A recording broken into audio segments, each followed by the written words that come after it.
So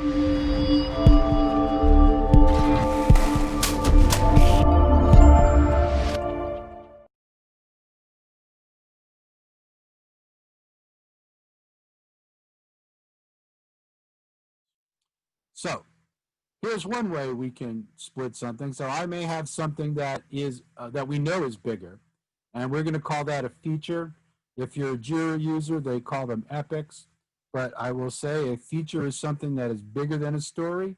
You can think of it as a bucket of stories, as a bucket of related stories. The stories represent the work of the feature broken down. When the stories are complete, the feature is complete.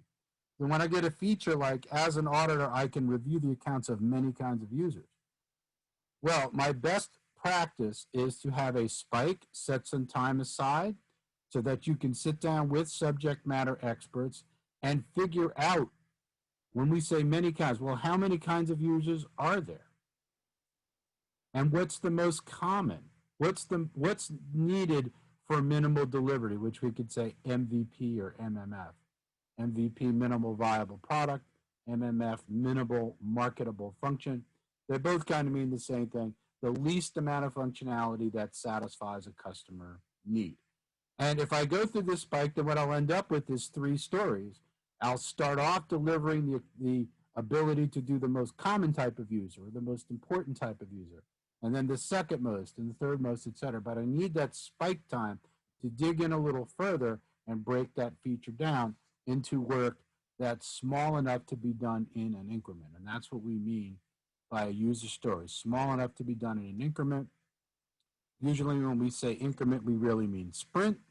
So it's something that can be done in somewhere between 1 and 3 weeks, a small increment of work that a customer can take advantage of. That's delivered value.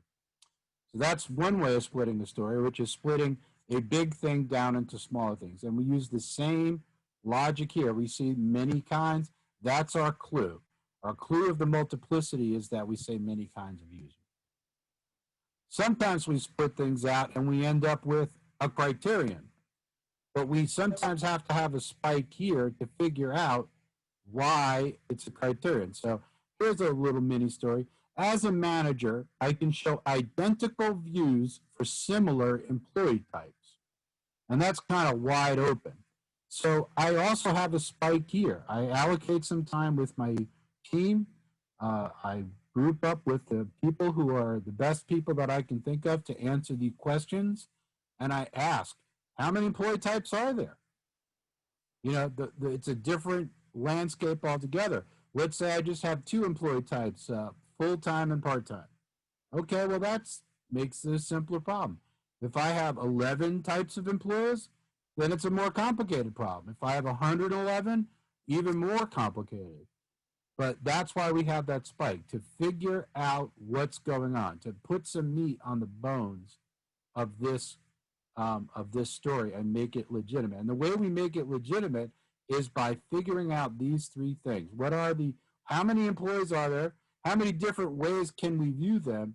And how do we know they're identical? If we can answer those 3 questions, then we can build a real story. And this is an example of a story with a criterion. As a manager, I want to have consistent views for the most common employee types so that I can interpret them consistently and compare them accurately. And then I have a little given when then, which is the cucumber or gherkin notation for an acceptance criterion. Given manager access when the salaried and employee views are compared, then the views will be identical content and style upon visual or automated inspection. And so we've actually split this story not into multiple stories, but we split out the information in the narrative of the story where it's not the best place for it, but into the criteria of the story, which is where this type of information really belongs, in the criteria of the story. Here's my favorite. Sometimes if we have the right conversations, we can crack pieces off and we can bust them out of scope. So for example, for the last example, I'm going to have my little spike and I'm going to huddle with my peeps and I'm going to get however many subject matter experts I can to give me the definitive answers that I need. And I'm going to have a conversation with my product owner. I'm going to say, hey, product owner, do we really need to do every type of employee. And then the product owner's job is to constrain that and say, no, we only need it for these types, or we need it for this type first, or the most important type. And then the other stuff now becomes out of scope. So that's an ideal situation where we take something that looked like a big piece of work, and it turns out that if we look at it the right way and ask the right questions, it actually becomes a much smaller piece of work. And these are the types of conversations that we generally have when we engage in this this iterative elaboration on backlog items.